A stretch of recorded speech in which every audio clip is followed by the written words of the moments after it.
Welcome to Food, Wine, and Whiskey, a podcast about having fun conversations on tasty dishes, vinos, and spirits from around the world. Rob is your host. He is an avid home chef, WSET Level 2 award in wine, and a whiskey drinker and collector. Time to set the table. Here's Rob. Hey everyone, welcome to another episode of Food, Wine, and Whiskey.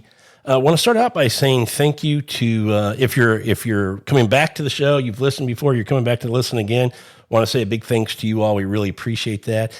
If it's your first time listening to one of our episodes, we want to say thank you to you as well. We hope you enjoy it and you'll stick around for another one.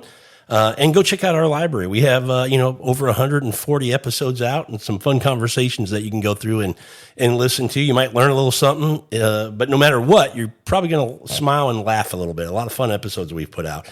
And then I'd like to say, if you haven't, subscribe to the podcast and leave us a review wherever you listen to the podcast. If it's on Apple or Google or Spotify, the reviews really help us out a lot with the algorithm, making sure that we get noticed and other people can find our podcast and listen as well. So just wanted to give that big thank you to all our listeners. And let's get into the show today. We are, as you can see by the title of this episode, Matt Carter's here. How you doing, Matt? Hey, I'm good. How are you? The co-host of the show that hey. Comes around and here semi-frequently, but I got a little one here that life has changed. Eats up a little bit more of my time than I used to have. So, but when we can make time and do some shows together, we always enjoy that. Heck yeah, man! Of course. Yeah. So the title today, Matt, and I kind of said this. I'm not sure if you're in the same boat. You can let me know.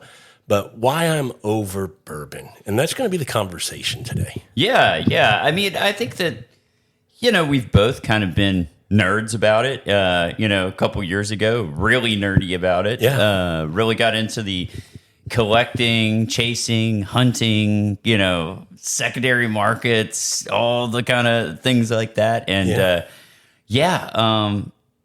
today, different. Yeah, we have different feelings. I guess it would be not so much on the spirit itself, bourbon. We both still love bourbon. Oh, yeah. Drink it a lot. You have just a couple bottles here in your room. Yeah, we're recording in my whiskey room at the house, and I'm still an avid fan. Yeah, it's just the hobby. The hobby itself. I have a different approach. I could say is the best way to say it. Yeah, and it's more. We've changed because of, for lack of a better word, the craziness of the hobby. It just hasn't slowed down. And craziness is good. Obviously for the industry of bourbon, they're glad this craze is going on. But we're at a point in our bourbon journey where we've kind of shifted, or what gets us excited, or what we're looking for in a bourbon spirit has changed a little bit versus early on. And let's talk about that early on. When did you start in this hobby? Gosh, I probably started really getting into it maybe around, probably at the absolute worst time, probably like 16, 17, okay. Something like that. We're exactly the same there. And it for a good 3-ish years there, I was definitely a tater. I'd give me a solid 5 to at least 2021. Into the pandemic, I was still. Oh yeah, same here. I guess dictator. I guess maybe even longer than 3 years. Yeah. But yeah, it just I was all about it. I guess you kind of fall in love with the spirit, and you just. We have a friend that has coined the term extreme hobbyist. Yeah. You kind of, you get into that spirit, or get into that, whatever that drink is or whatever that passion is. And I just went real into it, and you can look in here that's evidence there. Yeah. I still really, really, really enjoy the spirit. In fact, we probably should mention what we're drinking right now. We do like to talk about that. Go ahead and tell them what we have in the glass. Now, this is our first pour of the day. Yeah.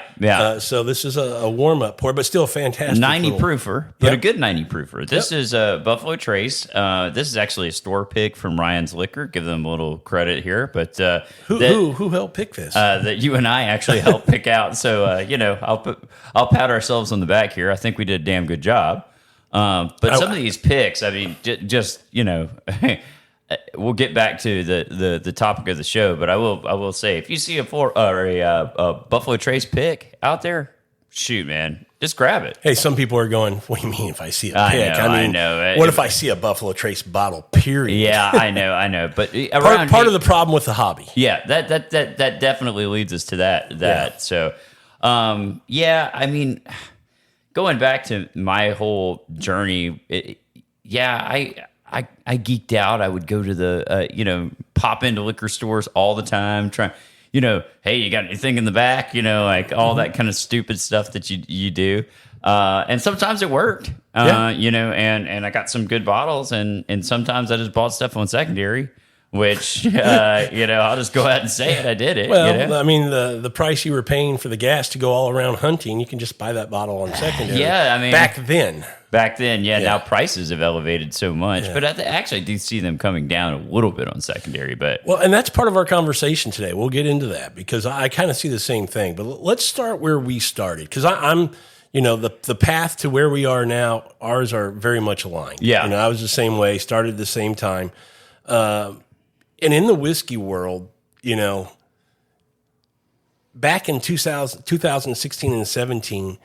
Going to a store like you described and asking for something, you do that 6 or 8 times, and you're probably going to land 2, maybe 3 bottles that might be an Eagle Rare. Yeah, might be a Blanton's, might be a Stag Junior, might be a small batch E.H. Taylor. Yeah. Could be a barrel proof from Elijah Craig. These were all bottles that were could be an Antique 107, Weller 12. These were all bottles that back in 16, 17, 18, 19, here in Texas at least, stores got enough of them that it wasn't uncommon to be able to get one. When the season came out that they started getting distributed here in Texas, wasn't that hard to, if you just looked enough, you were going to find a bottle. You could land something, if you tried hard enough. Yeah. I think these days it's like damn near impossible. That's my point. You just can't. It's not just that it's allocated. It's just like you just don't get it. That's my point. Those bottles that were on the shelf, not on the shelf, but behind the counter in the back, that could be had. If you had a relationship, if you shopped at that store, you could get a bottle. They're gone. Yeah. You can't even find them now. They don't even want to tell you they have them. Yeah. Well, and some will argue forming a relationship with a store, they'll throw you bottles once in a while. And I'm sure that's definitely true. And in fact, I've had that happen myself once in a while. But I'll say, even that is becoming more scarce. Oh yeah. Like you may spend. Think about how much you spend in a liquor store. Particularly if you got like a raffle program or something like that, where you're getting like tickets, which some stores do. I mean. If I did all my liquor store shopping at one store, that'd be several $1,000s, and I get one bottle. You have to draw for the opportunity to get a bottle. Yeah. Yeah. Or you cash in your tickets, but if you cash in your tickets, maybe you get a bottle. Yeah. Of something nice. Yeah. And I mean, I guess that's great, and it does. I understand why the stores that do that. Sure. But it's a lot of money if you think about it. To your point of just buy that bottle on secondary and you can save, Yeah, you can just, and that's kind of my approach these days. I definitely don't buy as many bottles of bourbon these days. And what I do buy, I think we'll probably talk about that, the stuff that I do drink on the fairly regular. But the amount of bottles that I buy has gone way down. Yeah. I mean, way down. Can you talk for just a second? The cherry, just beautiful aroma on this nose. It's amazing. It is. What I'd say about this pick? It's the best part of Buffalo Trace. Yeah. And those who know, but like the cherry, the oak, the roundness, it even has that hint of chocolate in it.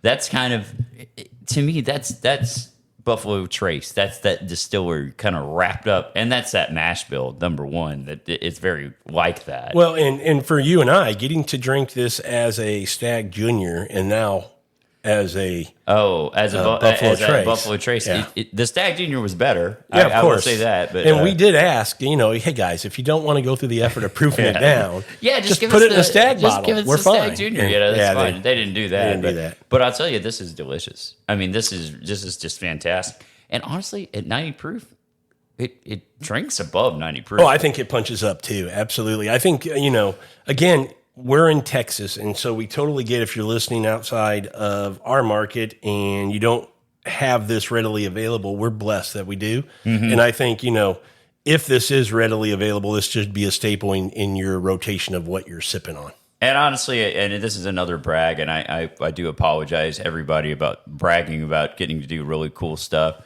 But that pick experience at Buffalo Trace with Freddie was just, I know we've talked about it before, but it was just amazing. Yeah. It just simply amazing. And that's going to be part of the conversation I want to have with you today. But let's go into, so that's where we started. And we talked about bourbons, obviously they were still allocated.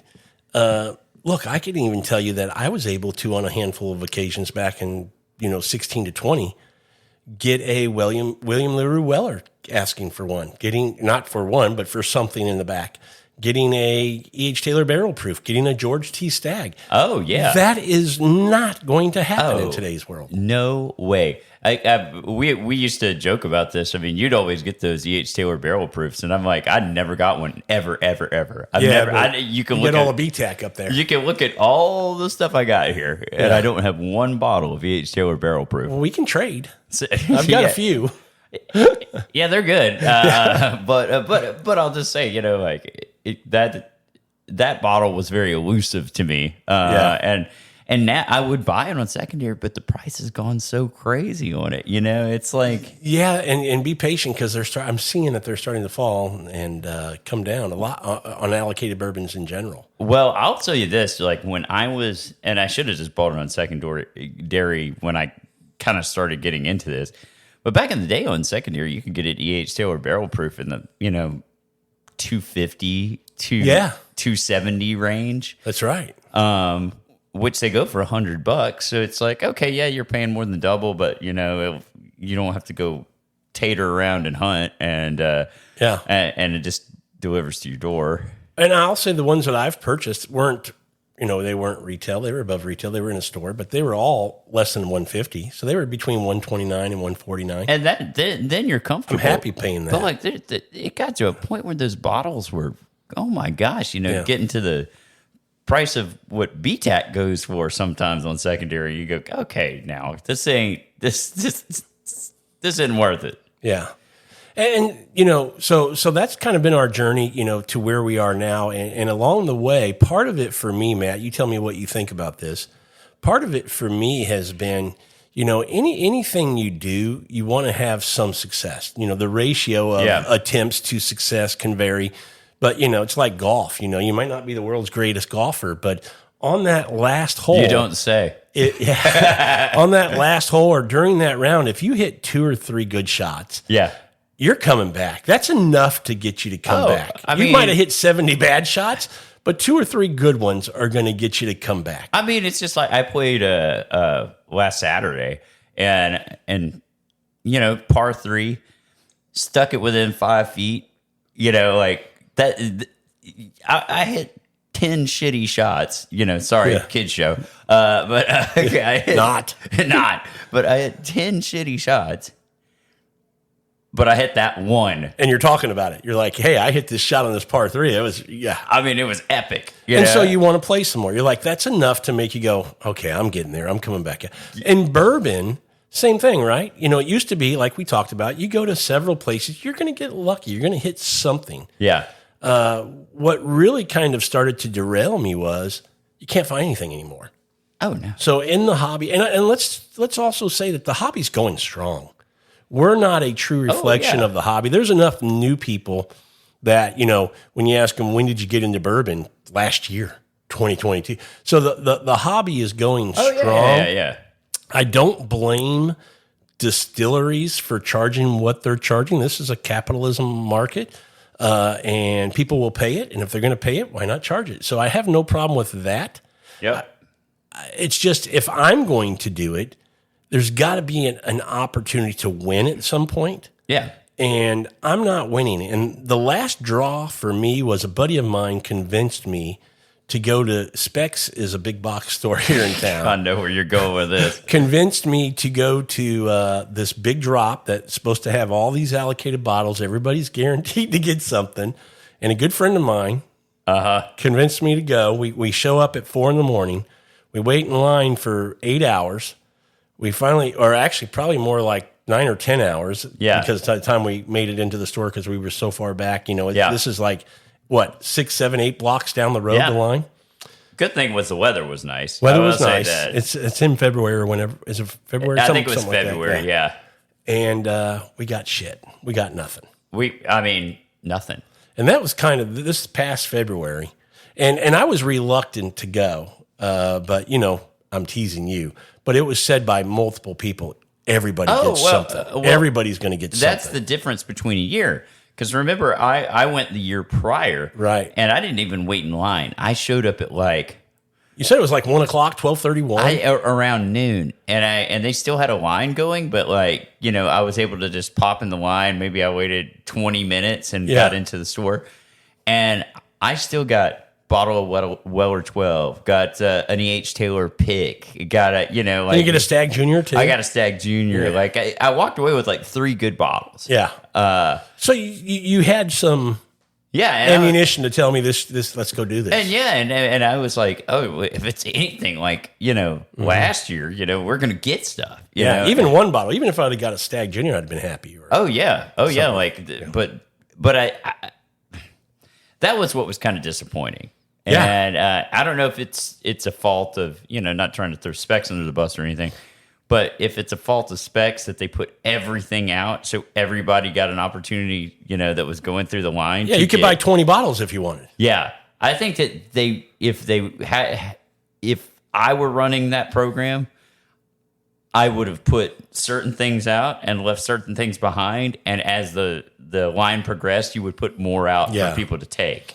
Yeah. But anyway. But more than anything, that's an example of, to your point, from 1 year of you walking in after the event has died down and almost complete to them still being bottles like Stag Junior, E.H. Taylor picks and Weller 12, things like that, to, fast forward 1 year, there's nothing. I mean, there's Heaven Hill Bottle and Bond and 1920 from Old Forester or something. There's really nothing. I mean, the thing, here's another thing, and I don't know if you've noticed this, but Total Wine used to put out a lot of their They don't put anything out anymore. They put nothing out anymore. Nothing. You got to be in their Grand Reserve drawing, which I've been in for the last 5 years straight. Yeah, well, you buy a lot of wine. And I've got nothing in the whiskey world. Sorry, thanks for participating. I will at least say, I've got nothing either. So I'm in the same club as you. Yeah, I've seen people get some good bottles here in the Houston area. I have to. But I've just never been one of them. I'm in that Grand Reserve club as well. Have been for the past couple years. Yeah, hadn't gotten anything. Now I will say, Specs occasionally will give me a call. I don't get a call every month like some people do, but occasionally I'll get a call. Dave Scott. Yeah. Matt Sorterin. Who's the guy that you know that gets a call all the time? Chris Chambers. Yeah. Every other week. It's what? Yeah. I don't know. Got a Weller foolproof. Oh, come back in next week. I got a CYPB for you. Got E.H. Taylor Peril proof. Okay. Cool. I don't get that. No, me neither. But I will say this. Occasionally I will get a call because I do buy a decent amount of wine at Specs. So I think that's probably why, and I have noticed there is a strategy with the Specs. Don't shop downtown. Shop at one of the stores that's outside of downtown because you'll never get the call downtown. That's right. There's just too many people. And to your point, there's a list. There's supposed to be this hierarchy of, what you've spent and where that kind of puts you. When you talk about the stores in the suburbs and out in the area, it's still relationships. Yeah. If those people like you, they bump you, i.e. Chris Chambers. Yeah. And I have no issue with that. Other than I wish people liked me. Well, but this kind of tells you, this will tell you a story. So I did get a call. I don't know, maybe 3 or 4 months ago. And it was one of the specs that's closer to where I live in Houston. And they were like, yeah, we got a couple things. Just come down. You can choose one of the bottles. Well, it wasn't anything special. It was like, Blanton's. And it was, gosh, I think they had like a Blanton's, a Weller 107, and an E.H. Taylor small batch. Well, by the time I got there, the Weller 107 was gone, so it was only Blanton's or E.H. Taylor small batch. Small batch it is. Yeah, and so I got that. And for retail, like at $38. $38? Yeah. Dude, yeah, that's a good bottle. All day long. I like it. Yeah. But if it wasn't close to the house, yeah, or something like that, I would have never gone there. But that kind of shows you what allocated is, because E.H. Taylor small batch, that used to be on the shelf. You know, I mean, like what? Now it's like, it's allocated. I don't get it. Yeah, back to your Total Wine, I agree with you. I mean, I had more success and enjoyed Total Wine for the bourbon way more when they did, because they would always put, when they did put bottles out, it was always up at that front customer service counter. At the customer service counter. And with they a would limit one or whatever. Well, they would release picks. And a lot of it would be picks, yep. And when they dropped a pick, they put it at the customer service counter and people would go get it. I don't think they do that anymore. No. So the whole thing of why I'm over bourbon, and it's more the hobby, the creating this experience of looking for fun and unique things to then share, and believe me, I mean that, to share with other friends. I've never bought bottles to try to flip bottles. I will say I have traded bottles, but it's because I have multiple of them where I want to get something that I don't have. But that to me is a lot of fun, and or was a lot of fun. It's not anymore for me because you can't find anything that I want. Now, some people might take the argument of, dude, you're missing out. You need to get away from all this allocated stuff and look in the craft world of bourbon. And how do you feel about that, Carter? Yeah, so mixed feelings on the craft world of bourbon. Here's my thing. I'm too salty about bourbon now to go out and spend double for a potentially sourced bourbon. An Indiana bourbon? Or a very young bourbon. Yeah. And somebody says, oh, yeah, no, it's great. They pick great barrels and all this kind of stuff, or they make really good stuff, and even young, it tastes good. I'm not there. I'm not going to spend $120 on, or $100 on a bottle of quote unquote craft bourbon, when I can just go buy a Maker's Mark cask strength that I know exactly what it tastes like. Yep. And I know it's good, and I know I don't have to spend that kind of money on it. Yep. And it's consistent. And the biggest thing that you just mentioned was price. Yeah. That's my biggest problem with craft distilleries is the cost. I mean, some of their bottles, to your point of age, can be 2, 3, 4 years old, maybe up to 6, which is still, that's a good spot for bourbon. 6 to 9 years is solid. I agree. Yeah. But at $100 and some, it's not for me. Yeah. I will say, I don't know if I'd call this craft or more of non-distilling producers, NDPs, but I don't have a problem paying for age. And I will take like Calumet. Yeah. 14, 15, 16. They're a little over $100, 110, 120. I think some of them are 150, but if you really think about it, that to me is not bad though. Yeah, at that kind of age. Even if you what does Knob Creek 15 go for? Right around 100, I think. Okay, see, that's not bad for a 15-year-old bourbon. Yeah, but I'm just saying, the Calumet too. It's similar age. The price may be a little higher than the Knob, but it's not crazy. But these are sourced barrels, right, from Calumet. Most people think Heaven Hill. Most people think it came from Barton. Or Barton. Okay. Yeah. Okay. Mm-hmm. So my point there is age matters. Yeah. Right. You pay a little more for age. Somebody had to, use their real estate to keep those barrels somewhere for that period of time. Sure. So I'm okay with that. To me, the issue becomes Jim Beam put out a new 2-year-old whiskey that they hyped up big time. I forget what the name of it was. And it was released at $250. 2-year-old? 2-year-old whiskey. Do you not remember that? Like oh my 6-8 months ago? Oh my gosh. I don't think I even saw that. Really? Boy, that shows you how much I'm not as in the game like I used to be. And again, I said it early on in this episode, I don't have a problem with distillers doing that. I just think they're risking losing some credibility amongst the purists of bourbon who really appreciate, understand, and love bourbon. Because if you put out a product at that price point that doesn't, where you don't feel like it's justified to pay what you did, you could lose a little of your customer base at some point. Yeah. And one that comes to mind for me is Rickhouse. Oh, yeah. From Wild Turkey. Wild Turkey, to me, does very little wrong. That release was... That was a dud. That was wrong. Yeah. For the price point... $250. Not a good bourbon. No, not for that. I mean, that Russell's 13, great. I'm a big fan. Huge fan. But that single Rickhouse, nah. I think that on these boutique distilleries, I mean, I know you got to start somewhere, and I understand that. But I mean, I've got to think about the money that I spend on all this stuff. I can't waste my time and my money on something that is worse than what I can find on the shelf all the time.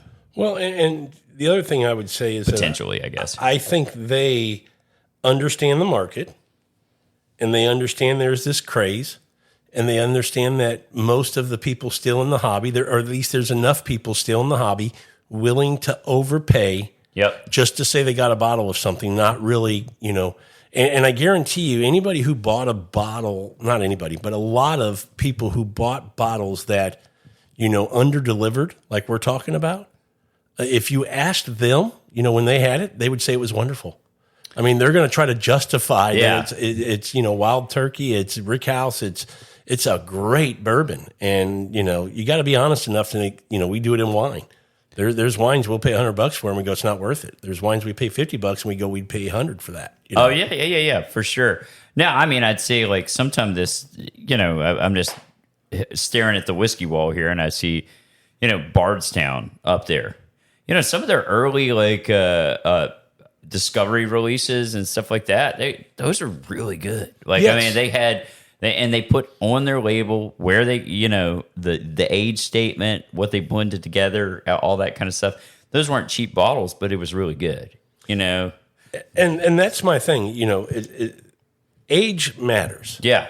And so I'm okay with. Well, and if you think about age, and I know we're kind of comparing apples to oranges, not really. I'd say you're comparing a Fiji to a Granny Smith, but in the world of Scotch, for example, I mean, you got age statements all over the place in Scotch of 12 plus.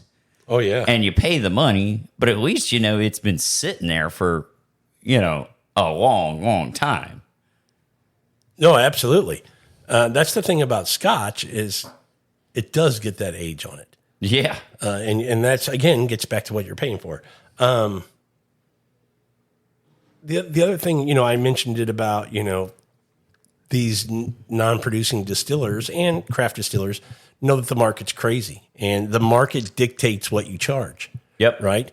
And so I don't think we're going to see costs come down until more people kind of get the mindset that you and I have. And I think in our, community here in Houston, we're starting to see that a whole lot more. And I will say another indicator of that is the secondary market here in this market is, bottles that were 20, 30, 40% more 2 years ago are way down in what people are asking for. I agree.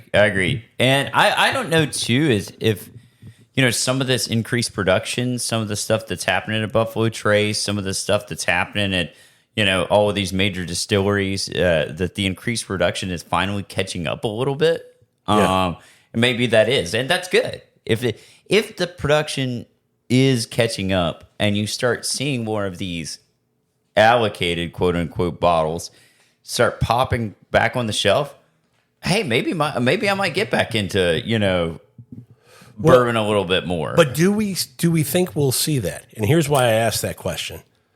Because, for people who may not be into bourbon but might be into wine, there's some bourbons that are just consistent every year. And you get what you get. Rare breed is going to be the same. They change it up periodically, but right now we're at a mash bill, and the way they make the product, it's very consistent.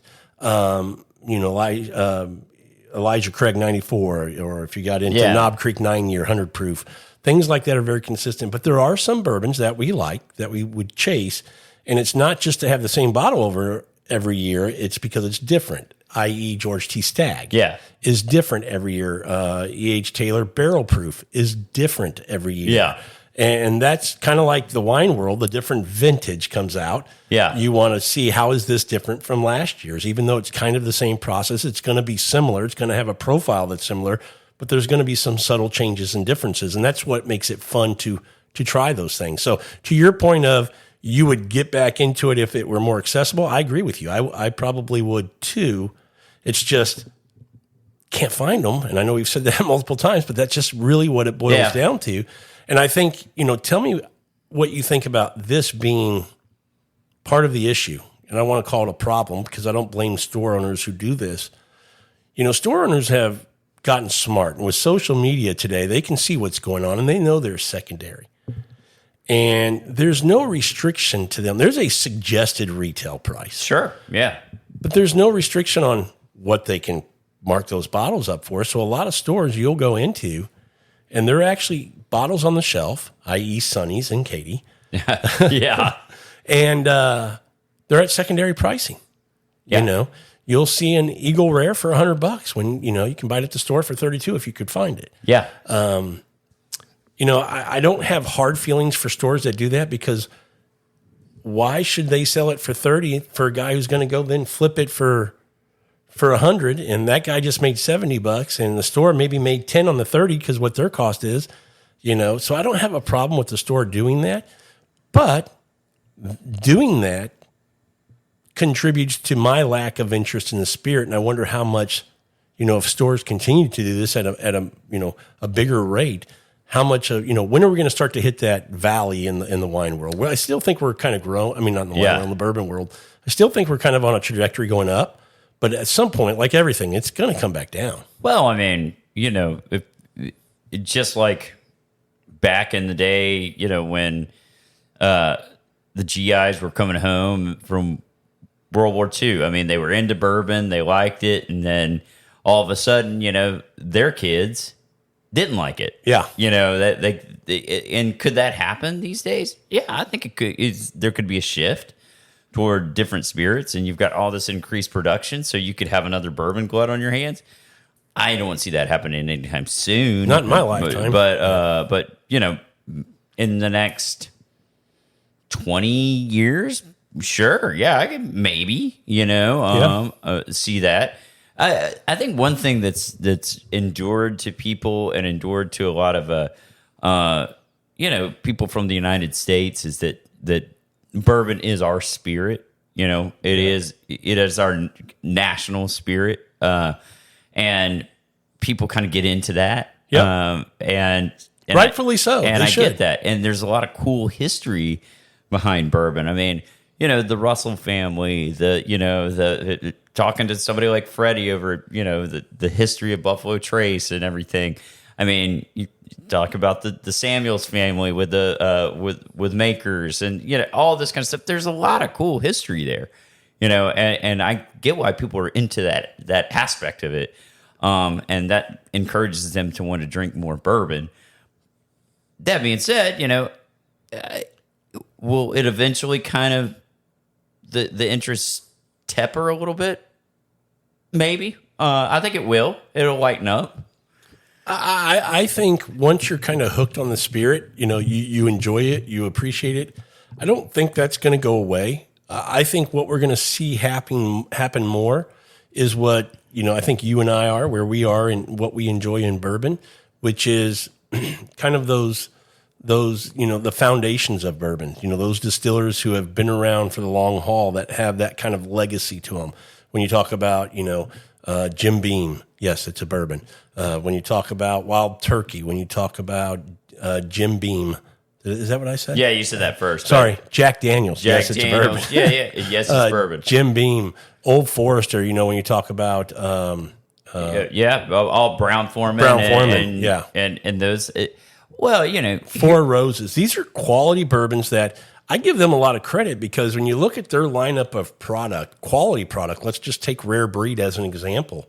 We can still find that for about $45 to $50, depending on where you shop here. Yeah. And it could have went up $20 easily, and I think people would still pay for it. But they're not doing that. Right. They're not raising their prices like that on their what I would call their flagship products. Right. Well, I'd say another thing that okay. I guess that leads you to the what do we drink daily now? Well, yeah, and what I'm saying is, people I don't think are going to stop drinking bourbon. I think they're going to figure out kind of where we are. What we figured out is if I'm going to drink bourbon, where do I think I'm getting the biggest bang for my buck? And I think it's those flagship distillers who have done a good job of still producing great quality at a price point that is still fair. Yeah. Well, and to the distillers, I will say this. I understand that prices have crept up on a lot of things. Talking about production costs, glass, things like that, grains, whatever. Think about where we're at now. I mean, just the country sure. I mean, inflation is a thing. I mean, I would have no problem with that statement if it was across the board. Yeah. But when you don't see some doing it, but you see others doing it, I think they will eventually, though. You think you're going to see Rare Breed up around $80? I think. I mean, I start seeing Rare Breed. It has increased in price, not $80. Man, I feel like it's been in that. I mean, it used to be about $40. Yeah, but now it's about 45. I would say to 50. Usually I find it between 45 and 48. I'm saying 45 to 50. Yeah, I mean, like Maker's Mark cask strength, they used to be able to get for $35 or something like that. I still do. 37 at Total Wine. It's gone up a few dollars. Well, but again, to the point of if you go to a local mom and pop store, I've found that for $69. Yeah. So I'm not saying that there's not places that price those higher. They're allowed to. That's true. But I think when you go to a bigger box store to buy the staples, the legacy kind of distillers, I think you can still get quality for the price. One that blows me away is one that you and I are a big fan of. I see it up here on your shelf. Baker 7. We like the 8 years plus. Yep. That, when it first came out and they switched over from that, the 7-year small batch that they had. Where they didn't have an age 6-year statement on it. Yeah. We started buying that. I started buying that when it first came out at $39.99. Yeah. Now it's $75. Yeah, it's expensive. That's an unacceptable. And jump. you get a crappy plastic cork on it. Yeah. I mean, or a stopper. Yeah. Yeah.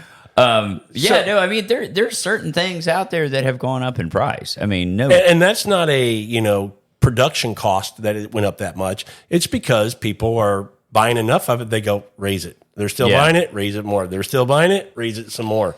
Yeah. I mean, I get it. And I don't blame them.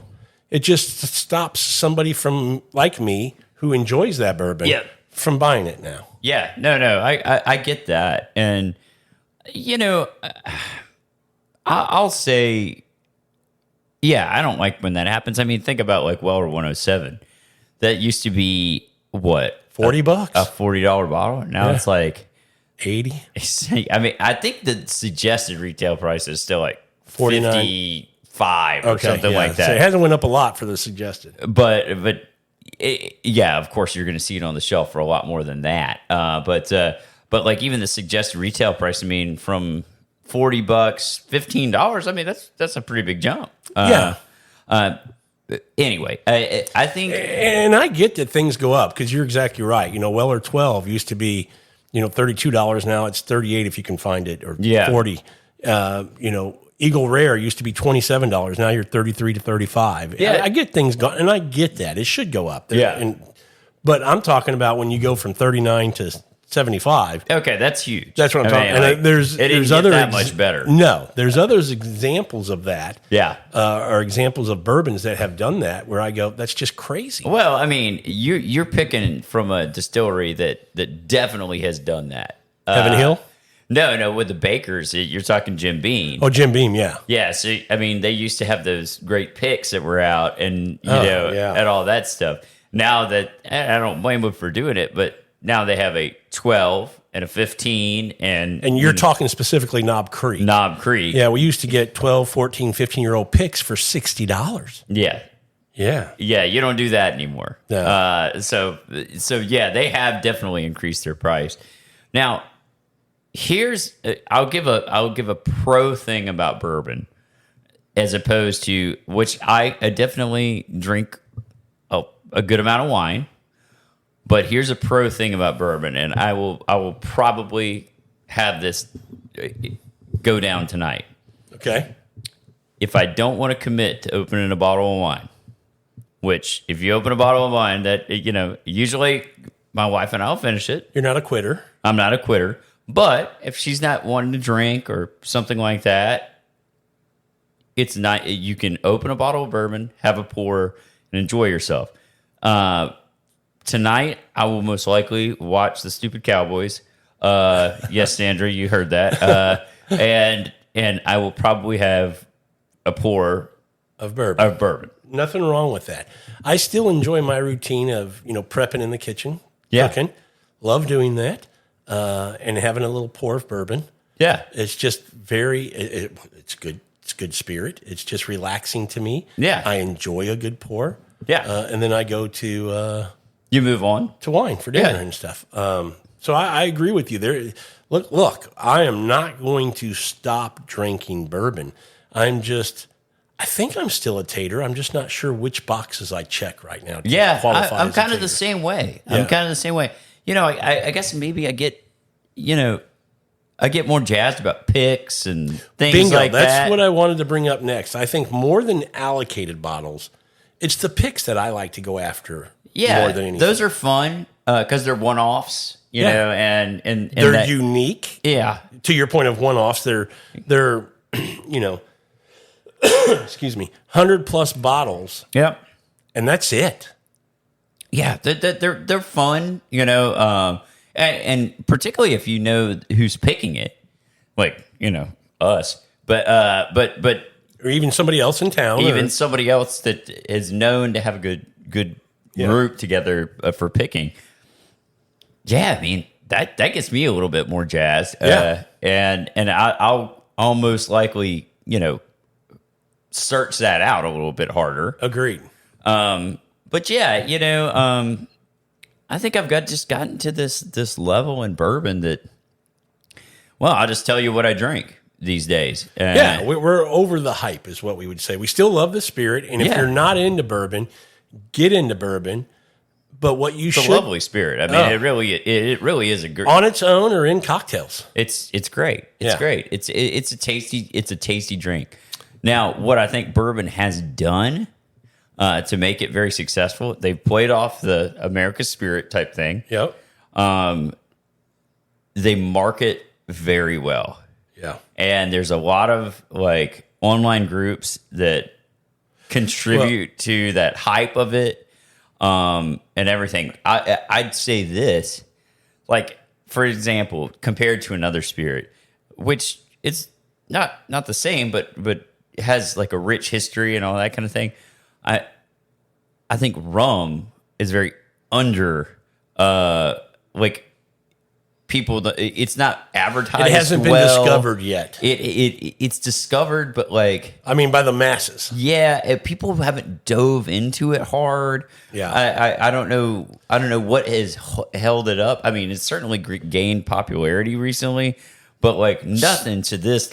Some of our friends would say, "Shh, stop talking about that. Yeah. Because, I know, I get that, but like I think that's to me the difference is the marketing. Like I think that bourbon has marketed itself very well. And see, what I like that you're saying is bourbon, because I think the marketing that, let's just say, Woodford does or Maker's Mark, these bigger brands, everybody's benefiting from that marketing. It's enough to get them interested in bourbon.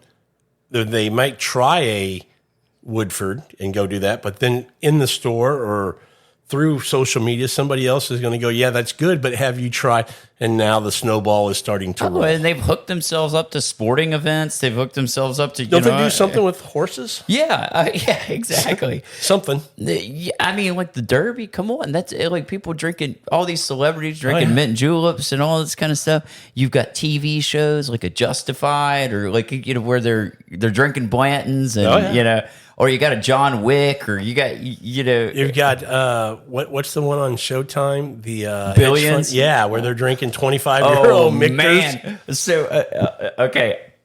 I think that Billions may have like not taken the Michter's money for like at least one season, but I've started watching the most the last season. Yeah. Oh, they dove in hard. Did they? Yeah. I mean, there's so much Michter's product placement in that thing. That's too funny. I absolutely love it. Yeah. And Gianna's like, where do they get those bottles? Like the celebration and all this kind of stuff. And I'm like, yeah, the Michter sponsors the show. Oh, hell yeah, they give them those bottles. And that's their audience, right? For those bottles, they're talking to people who are in hedge funds. And stuff. I've never tried Celebration. Would love to.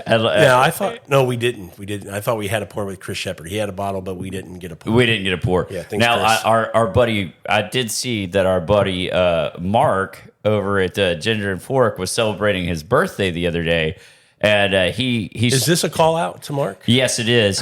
He strong flexed and had that Michter's 25 just sitting out there with his daughter. Yeah. Like okay. Yeah. Okay. I see a dinner night coming up. I mean, that's a bottle I can tell you is worth a lot of money. Yeah. So folks are hearing us talk about this, and it sounds like we're down on bourbon. We're down on allocated bourbon. We're down on the hype of trying to search out and find these crazy bottles, but we're not down on the spirit itself. If someone wants to send us a bottle of Michter Celebration, just we'll hype it up to review and on the show, we'll do it. Yeah. You twist my arm, but we'll do it. Absolutely. But let's get into what we think they should be drinking. They're listening to this, going, okay, guys, what should I be drinking? What are some things that you'd like me to have in my glass? So let's start talking about what we are drinking, what we think is great value on the shelf all the time, can find it anywhere, and it's not going to kill a pocketbook. I think there's a couple bottles in front of me right now that I'd lean to, and I can tell you, if I'm sitting there and I've told you my routine. I like to have a pour at the end of the evening when baby's down. Yep. We're sitting there watching TV. If I'm not having a glass of wine, I'll have a pour of whiskey. And two of my absolute go-tos, I'll just say three. I don't have a bottle of it because I just finished it like the other day. But three of my absolute go-tos, Maker's Mark Cask Strength, 1920 Old Forester, and Knob Creek 9-year. Oh, those are good ones. Different flavor profiles on all of them, but readily available. It's a great pour of whiskey. You're not going to be disappointed. I think the highest one is the 1920. I mean, you're looking at $55. I'd throw Rare Breed in the mix, but I tend to kind of lean toward that on the end of the table, which is a Russell's Pick. If I can find a Russell's Pick, I might lean even if there. it's not a pick, if it's just their just the standard single barrel. Yeah. I'll kind of lean that way. I do like a Rare Breed quite a lot, but I don't know. I kind of like the Russell's Picks a little bit better. Yeah. Generally speaking, I mean, you never know. I mean, but all of that stuff. Well, I mean, I would say a staple for me to just drink on a nightly basis would be. Anything Wild Turkey 8-year from the 70s or 80s. Something is Is that not what we're talking about? What did you want some of that? There it is. I got one right there. I saw that in front of me and said, "Oh, let me just throw this out there." When it used to have your age statement on it, you know what? Me too. It's a daily. Usually my daily is like a Four Roses limited edition, why not? No particular year, any of the years. Maybe a Stag Junior. No, but I will say Wild Turkey 101 in general, $23 a bottle. You can't beat it. And you mentioned Rare Breed, the Old Forester line. I think, Maker's Mark at 90 proof is fantastic for a little 90. It's a weeded bourbon for those people who, think they like a weeded bourbon better. Yeah. That's a weeded bourbon. The cast strength that you mentioned at 110 proof is fantastic. We've done plenty of blinds where it beats Antique 107 every time. Yeah. Both weeded bourbons. Elijah Craig, 94 proof, I think is a staple. Not a bad pour. And I'm throwing these out as options for a lot of people. The Four Roses single barrel. The Four Roses small batch and small batch select are great picks. Yeah. Single barrel is great. I really, really like those, and I love that proof point. 100 proof, you can find them. Oh, absolutely. And I think Old Forester in general, you can get into their 86 proof if you want to start lower. If you're new into bourbon, you can get to their 100 proof, which is great at $25 or whatever it is. You can get into Old Granddad 114, Old Granddad, bottled in bond at 17, $18. Yep. You can't beat these kind of bourbons. I'm trying to think of the other one that's very popular, and my mind's just. It's a liter bottle that got bought out by Buffalo Trace. Oh, you're talking Early Times. Early Times. Yeah, Early Times is pretty good. $23 for a liter. Yeah, it's pretty damn good. It's pretty good. I definitely I haven't had it in a while. I'll tell you that Cooper's Craft too. If you can find that. If you can find it. I know it's not in every state. And it might be everywhere but Texas. But just in Texas, we don't see that on the regular. That Cooper's Craft is good. Cooper's Craft is very good. Jack Daniel's single barrel select is like $47. It's 94 proof. Oh, those are good though. But $47. Or you can get the single barrel select that's barrel proof for like $56. Yeah, I had the Jack Daniel's Bonded the other day. How is that? I wasn't crazy about it, to be honest, but I will say one thing about it. It kind of is hot for my taste. It's 100 proof, but it kind of comes across really hot. It is a banger in a cocktail. Oh, is it really? Yeah, and what does that run like? $35? Yeah, it's not very expensive. Okay. It's got a screw top on it, but like that's a pretty good banger for a cocktail. Let's say for an old fashioned, that's a nice.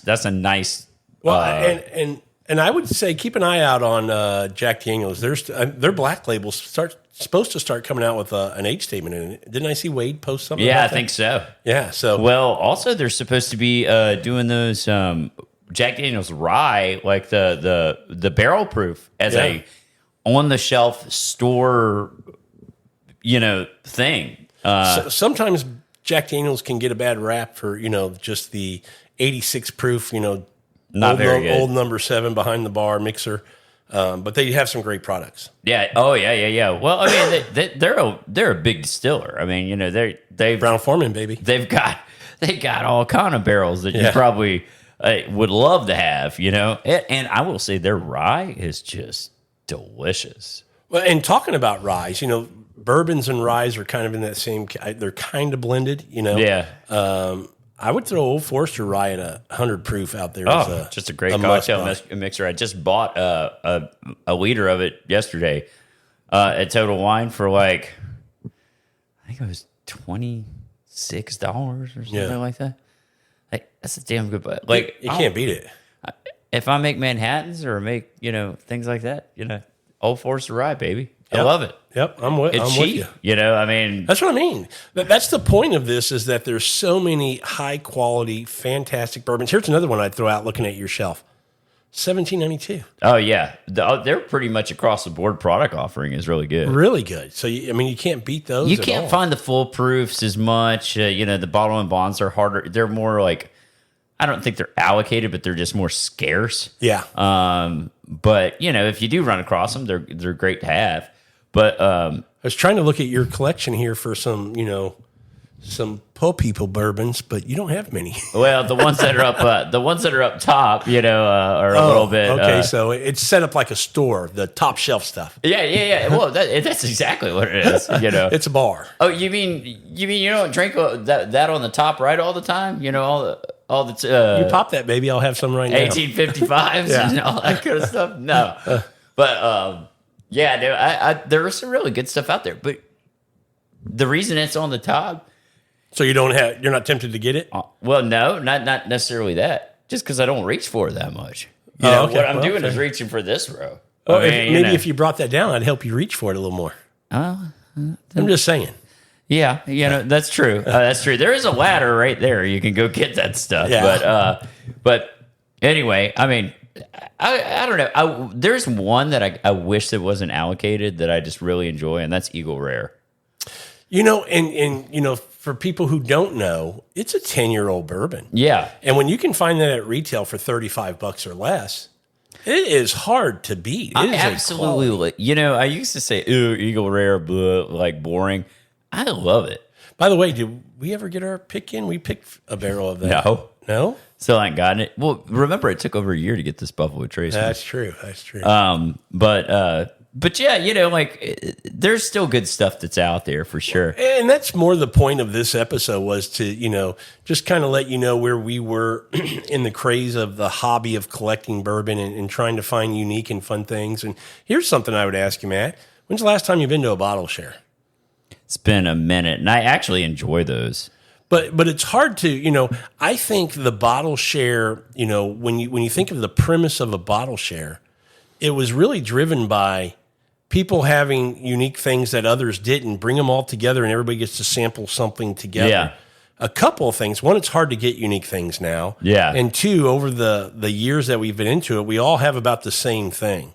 So it's hard to have a bottle share anymore. Now it's if you come to my house, you don't bring bourbon, you might bring some wine, but you'll drink my bourbon. If I come to your house, I'm gonna drink your bourbon. I might bring some wine. I guess to your point, the last bottle share I had was a wine bottle share. Yeah, and that's kind of where I've been doing more of that. Yeah, and so we're not saying we're done with bourbon. We're absolutely not. We absolutely love the spirit. We will always support it, always enjoy it. It's just the craze is and it's still in full effect. And, quite frankly, as a lover of bourbon, I'd like to see it go down. And I hate to say that to, the bourbon producers, but in order for me to enjoy it, the way I want to and get bottles that I'd like to try, it needs to go down before I can do that. Agreed. And I'd hate it for the distilleries, but for me personally and being selfish, well, I'd like people to kind of exit that and move on to something else. Yeah. Can we go back to vodka? Y'all just drink a bunch of white vodka. Spirits. Let's get back to the clear spirits. Oh yeah, definitely. Well, we gave you a good list of things that you should or could be trying. So those would be our recommendations that, getting into bourbon, start there. That's not only where we're saying we've kind of finished at, it's also a great starting point to start with the ones that we listed. You can find them all the time. It'll be a good introduction to the distilleries, the profiles of those distilleries. And enough variety to keep you, to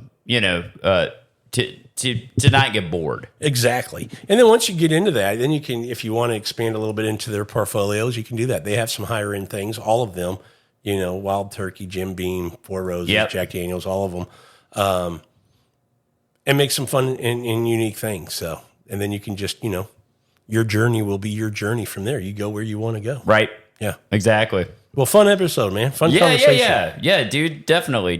Maybe we'll revisit this and see where we're at, a year from now. What would be fun is to maybe have this conversation again with a couple of people who may be entering the world of bourbon. Yeah. And kind of, because they're entering at a place and time where bourbon isn't available like it was when we entered. It's the hobby. unfortunate that they're entering. So I'm wondering what, kind of how energized they are about it, and will that fall off quicker for them than it did for us because of that? Good So point. It'll be a fun conversation. Yep. Well, thanks everybody for listening to this episode of Food, Wine, and Whiskey. And until our next episode, enjoy your next pour. Cheers.